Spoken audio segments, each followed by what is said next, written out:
Сәлем баршаңызға, менің каналыма қош келдіңіздер.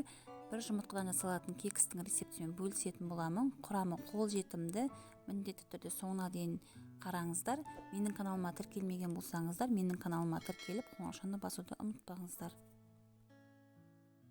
Алдымен жұмыртқамызды салып, оның үстіне секерімізді салып, венчиктің көмегімен араластырып аламыз.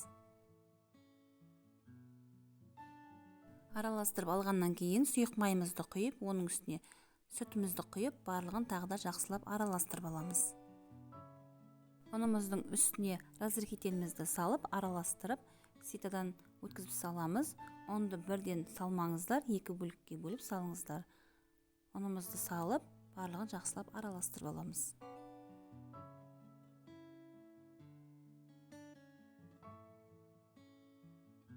Массамыз осындай болады. Мен үйдегі замороженный клубниканы турап салдым. Салу міндетті емес.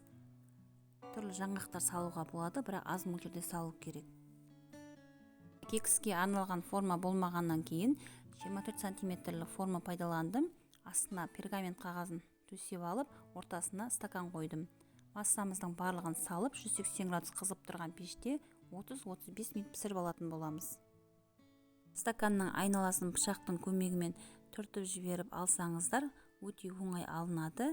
Жасап көріңіздер, сіздер жасап көруге кеңес беремін. Кекстің құрамын видеоның астында описание бөлімінде қалдыратын боламын.